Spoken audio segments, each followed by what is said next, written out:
Olá, tudo bem? A partir de agora começa mais um Universiência, um programa feito por TVs e instituições públicas de ensino superior nordestinas.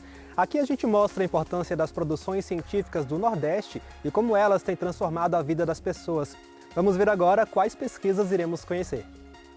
Pesquisadores da Fiocruz da Bahia, Pernambuco, Rio de Janeiro e do Instituto de Biologia Molecular do Paraná desenvolveram um kit de diagnóstico rápido para identificar a doença de Chagas. Na Universidade Federal do Rio Grande do Norte, uma nova plataforma serve para elaborar e disponibilizar jogos educacionais. Cientistas da Universidade Estadual do Sudoeste da Bahia, em parceria com a Universidade Federal de Uberlândia, desenvolveram um software que cria moléculas capazes de bloquear a entrada do coronavírus no corpo humano. E ainda, em Guanabi, pesquisadores do Instituto Federal Baiano, em parceria com a Universidade Federal de Sergipe, conceberam uma cerveja bem regional com sabores de frutas da caatinga. Tudo isso você confere a partir de agora no Universiência.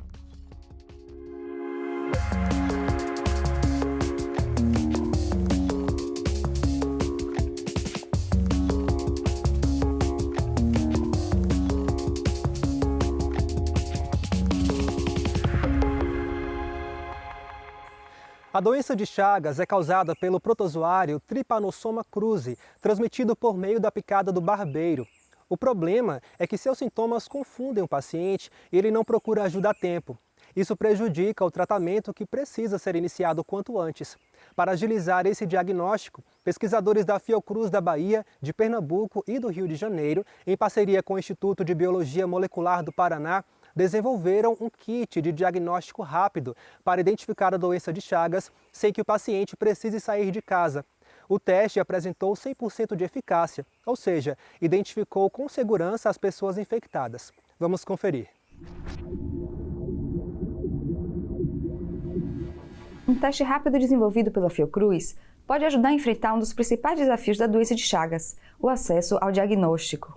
Em 2020, ano em que a forma crônica da doença entrou para a lista de notificação compulsória do Ministério da Saúde, foram confirmados 146 casos da doença de Chagas aguda no Brasil, com letalidade de 2%. No entanto, pesquisadores avaliam que este número pode estar subestimado devido às dificuldades da população para descobrir que tem a doença. A dificuldade é o médico descobrir logo o diagnóstico, né?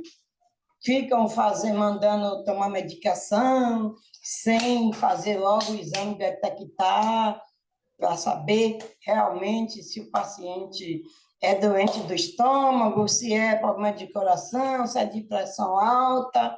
Tanto a Organização Mundial de Saúde quanto o Ministério da Saúde definem que o diagnóstico deve ser feito por 2 testes laboratoriais, mas depende de uma estrutura laboratorial, depende de pessoal treinado para realizar esse diagnóstico, o que muitas vezes afasta o indivíduo que mora em uma área rural ou então uma área remota do diagnóstico, porque ele precisa se locomover para as grandes cidades. Devido à necessidade de um teste mais eficaz, os cientistas trabalharam nos últimos 10 anos na pesquisa com as chamadas proteínas recombinantes quiméricas, que são formadas por pequenas partes do parasito em uma única molécula.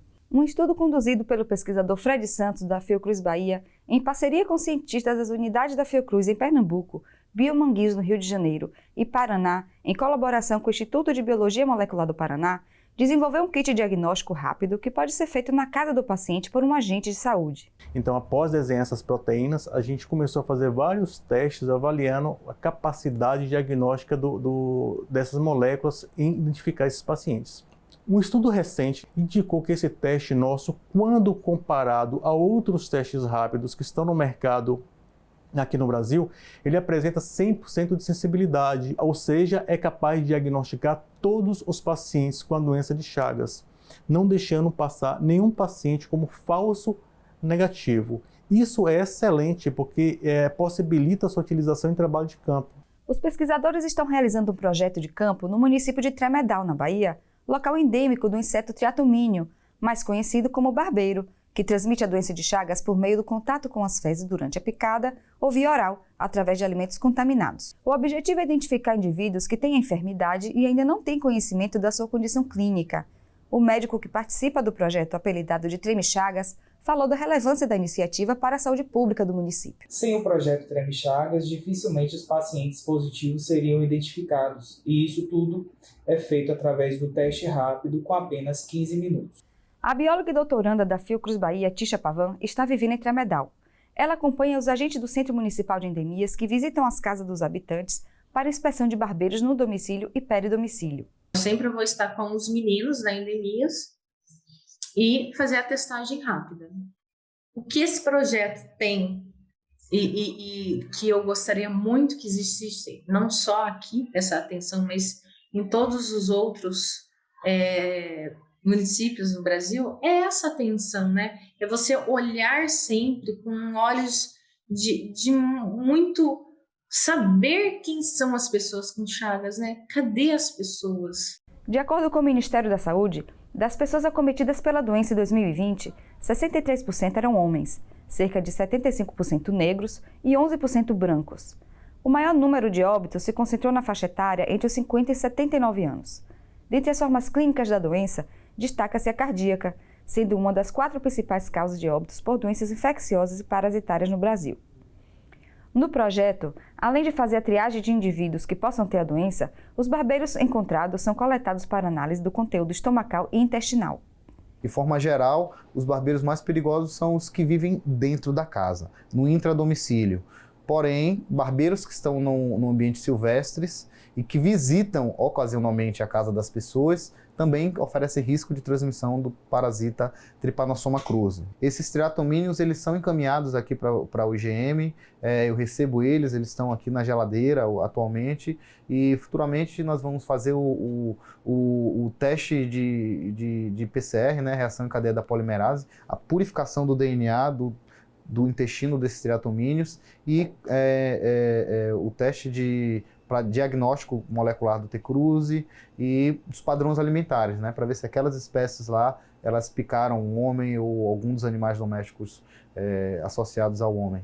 Aprovado pela Anvisa em 2020 para ser utilizado no Sistema Único de Saúde, o SUS, no momento o Biomanguinhos está produzindo testes rápidos para serem oferecidos ao Ministério da Saúde. Eu acho que se nossas autoridades governamentais, principalmente os ligados à saúde, junto com o SUS, adquirindo esse teste, vai melhorar 100% para os médicos indicarem aos portadores para poder fechar o diagnóstico. Isso vai ser fantástico.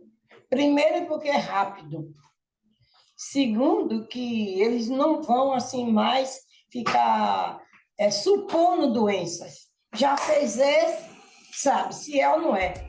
No próximo bloco, vamos conhecer uma plataforma online criada por pesquisadores da Universidade Federal do Rio Grande do Norte para tornar divertido o processo de ensino e aprendizado. A gente volta já já.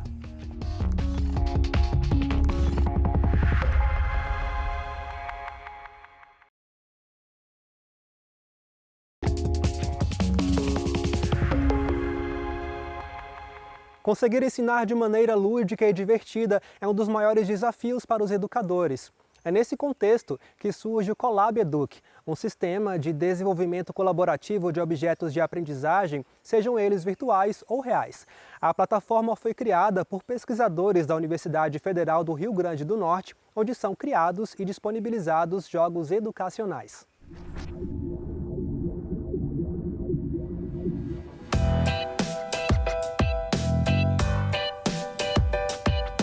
Nessa área de games educacional, pude desenvolver um game que ele auxilia no aprendizado dos alunos de língua portuguesa, das turmas do 6º ano do ensino fundamental, em que o objetivo é justamente facilitar o aprendizado de períodos simples e compostos. A primeira fase do meu jogo é para ele ligar as vogais. Ele vai ouvir na hora que clicar na letra e se ele acertar vai sair mais um áudio, no caso, dizendo que ele acertou. E na segunda fase, já em relação a ele complicando um pouco mais, ele vai ter que analisar a imagem e, de acordo com a imagem, ele tem que apertar a vogal que corresponde à imagem. Os jogos desenvolvidos por estudantes de Ciência e Tecnologia da Universidade Federal do Rio Grande do Norte fazem parte do projeto Colab Educ. Na plataforma, que é de desenvolvimento colaborativo, são disponibilizados games voltados à educação de crianças. E a gente começou a evoluir, colocou jogos, esses jogos evoluindo para jogos educacionais e depois a gente pensou, por que não fazer jogos realmente diferentes? Então a gente começou a associar os jogos à BNCC, a Base Nacional Comum Curricular. Então hoje, cada jogo que é referente à disciplina, né, a formação dos alunos nessa disciplina. Então eles aprendem a programar e ao final o produto é um jogo educacional alinhado, né, alguma habilidade da BNCC, ou seja, as habilidades que o MEC define para os ensinos, educação básica, né? Ensino fundamental 1 e 2, a gente está trabalhando aqui até educação infantil. Os jogos são desenvolvidos à medida que eles vão adquirindo as competências e habilidades na programação, eles vão evoluindo no desenvolvimento do jogo. Então, a primeira unidade eles fazem só o menu, a segunda unidade eles conseguem fazer uma primeira fase e a terceira unidade, quando fechamento, eles conseguem fechar esse jogo. É um jogo curto, a gente chama de jogo curto, porque ele só realmente trabalha uma das habilidades. A ideia é que a gente consiga focar em uma meta instrucional única. O Colab Educ cria um ambiente em que profissionais de diferentes áreas podem construir e compartilhar seus objetos de aprendizagem. Mais do que ensinar eles a programar fazendo um jogo, a gente começou essa ideia com o projeto, né? O nome é Colab Educ, esse Colab vem de colaboração. Então a ideia é que é um jogo educacional, então essa ideia do jogo, idealmente, ela tem que partir de um professor que está em sala de aula, né? Alguém da licenciatura, né? Alguém que tem essa vivência dentro da sala de aula e a partir disso, né? Dessas ideias, das ideias dos professores, é que vão surgir os jogos. Ensinar de maneira lúdica e divertida é um dos maiores desafios para os educadores e essa deve ser também uma das maiores contribuições que a plataforma pode oferecer para a educação brasileira. Em contínua expansão, o Colab Educ conta com mais de 2.000 programadores cadastrados e mais de 1.200 descrições de jogos. São sobre jogos, ludicidade, brinquedo e brincadeira na educação. É uma discussão antiga que já vem pautada teoricamente por muitos autores, principalmente na área da psicologia da educação.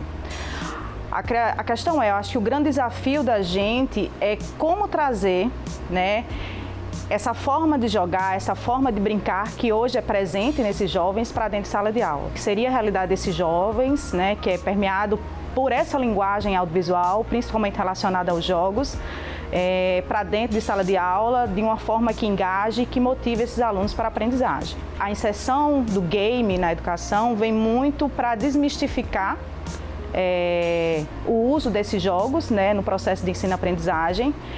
E esse processo de desmistificação, eu acho que perpassa principalmente pelo processo de formação de professores. São eles que estão ali com os alunos, são eles que conhecem a realidade dos alunos. A forma de inserir esses jogos é de forma colaborativa, de fato, né? Por isso que a colaboração é o cerne, né, é o que apoia o projeto Colab Educ. É trazer os professores para esse processo de produção dos jogos educacionais, né?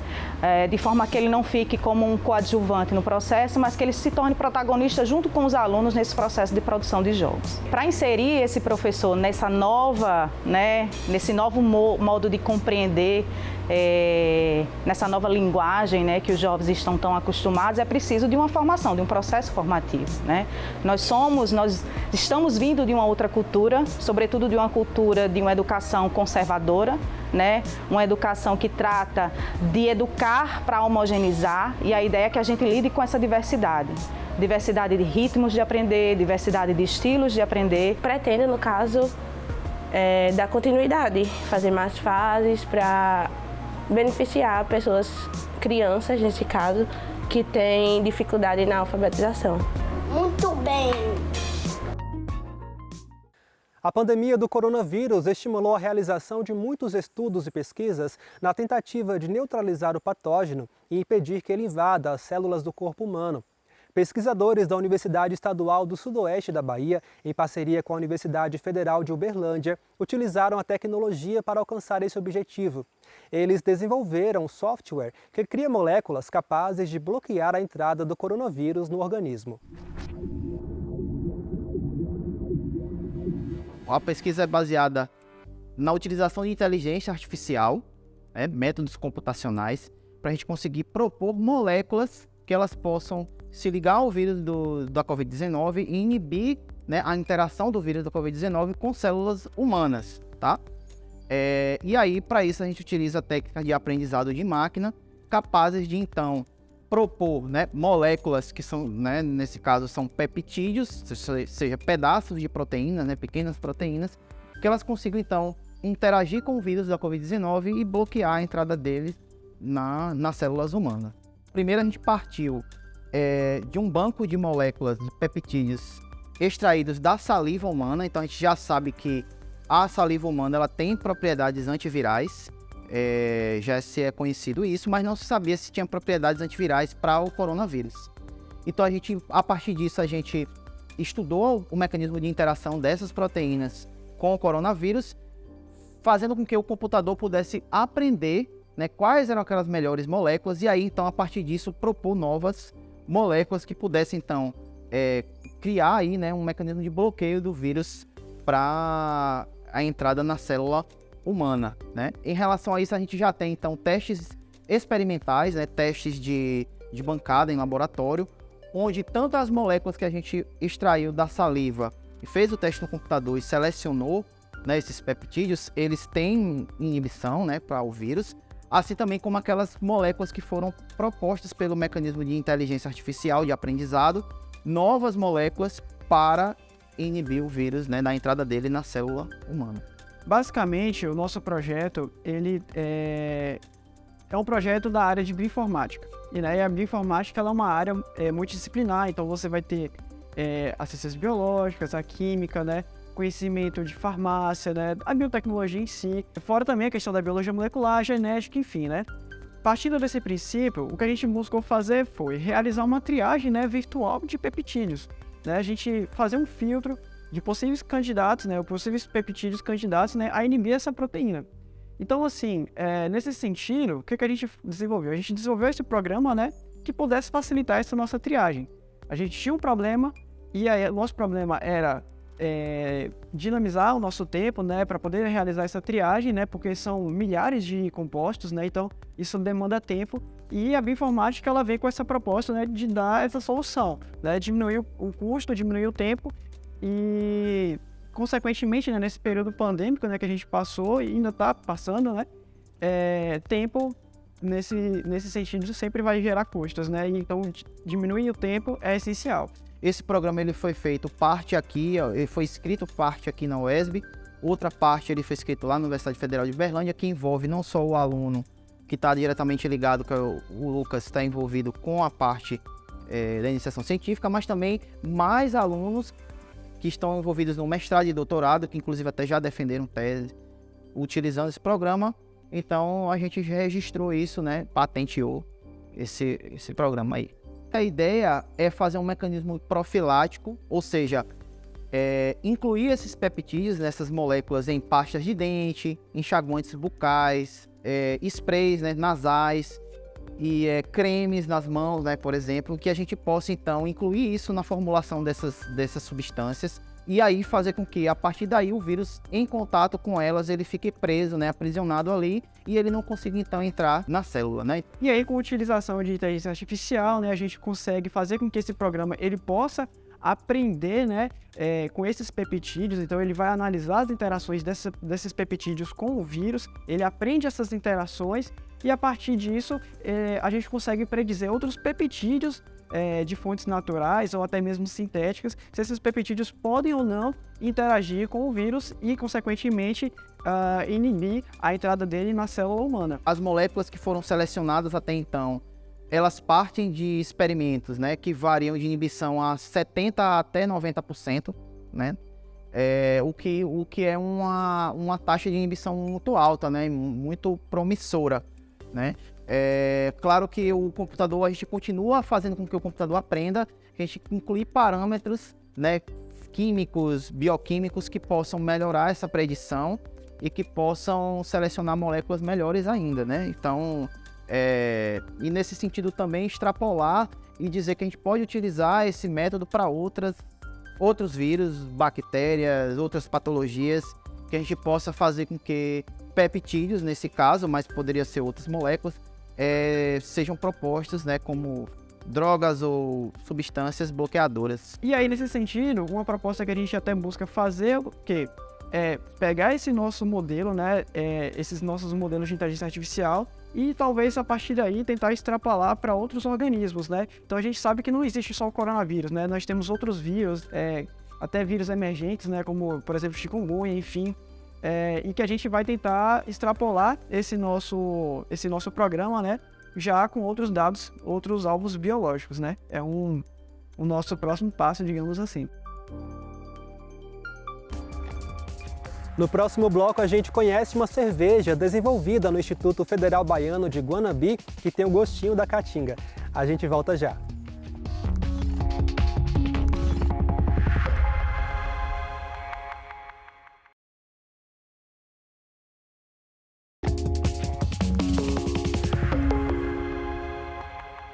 Uma pesquisa do IF Baiano em Guanabi, em parceria com a UFS, a Universidade Federal de Sergipe, tem agregado o sabor das frutas características da caatinga a uma das bebidas mais consumidas pelo brasileiro, a cerveja.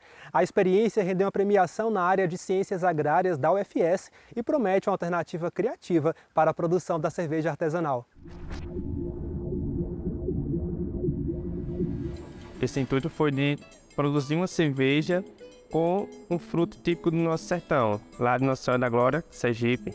Então, trazendo mais esse apelo para os produtos regionais, porque todo mundo produz cerveja, mas não tem uma cerveja específica, tipo, uma cerveja produzida de umbu a partir do umbu nativo de Nossa Senhora da Glória. Então, esse apelo regional para os frutos lá da nossa região. E um dos principais objetivos da pesquisa é justamente criar alternativas de uso desses frutos para agregar valor aos mesmos, né? Porque a gente sabe que a maioria desses frutos típicos do sertão, eles são consumidos in natura, não tem muita tecnologia envolvida no beneficiamento e desenvolvimento de novos produtos.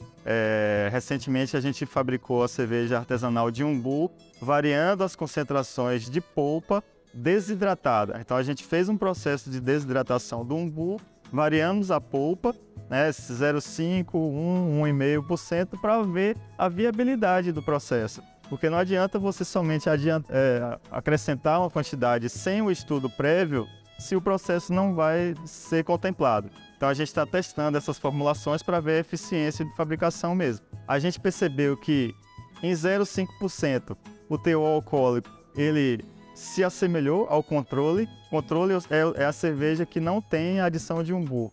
E o de 1 e 1,5, a gente percebeu que o teor alcoólico reduziu. Talvez porque a acidez do umbu tenha influenciado no processo fermentativo. Outro aspecto que a gente avaliou também nessa cerveja de umbu é a mudança na coloração, né, comparado ao controle. A gente percebeu que não variou nenhuma das coordenadas que a gente utiliza, né, que é LA e B, que caracteriza a coloração da cerveja. E isso é um bom indicativo, não ter alterado a coloração, porque mostra que o umbu ele tem um potencial de ser utilizado na fabricação da cerveja sem alterar suas características visuais. O aspecto de aparência e impressão global, que a gente vê o corpo da cerveja, a espuma da cerveja, a gente percebeu que à medida que a gente adiciona umbu, mais espuma, mais encorpada ela fica. A gente consegue perceber que a cerveja é de umbu. Isso é muito interessante e todas as cervejas, todas as concentrações que a gente utilizou foi bem aceita nos testes preliminares, né? Com o teste sensorial específico da equipe. A gente já fez alguns testes com fruta-pão, que é um fruto, apesar de ser da Mata Atlântica, a gente consegue produzir aqui no sertão. Temos o figo da Índia, que é o fruto da palma. A gente tem diversas variedades de cultivares de palma que produz frutos de diferentes colorações. Além desses dois, temos também o araticum, que é um fruto parecido com a pinha, acho que muitas pessoas do sertão conhecem. A gente também tem iniciado pesquisas em potencial com esses frutos. Tá? Lá no nosso campus mesmo, ela já trouxe um olhar diferente, né? Todo mundo que eu vejo, Félix, cadê a cerveja de umbu? Então, eu particularmente gostei muito da experiência, né? Espero muito que esse apelo pelos frutos regionais da região, não só do umbu, mas os outros frutos típicos, ele desenvolva novos produtos e também agregue mais valor à região. Quando a gente trata de uma cultura extrativista, né, que a gente trabalha com agricultura familiar, com agricultores que não têm a possibilidade de processar e agregar valor àquele produto, trazendo isso para o umbu, principalmente, né, não só o umbu, os outros frutos também, a gente consegue dar uma alternativa de comercialização. Se a gente está agregando valor, está aplicando tecnologia, obviamente o retorno financeiro vai ser maior. Então a gente está nesse processo também de transferência de tecnologia. Não adianta somente a gente desenvolver um método, uma tecnologia e não repassar e não mostrar o caminho para o produtor.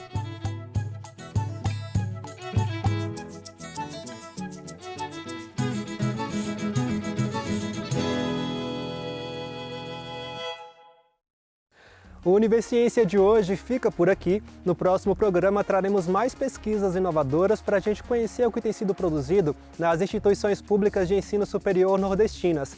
Caso tenha alguma dúvida, envie para o e-mail universiencia@uesb.edu.br que a gente te responde em um próximo programa. Obrigado pela companhia e até mais.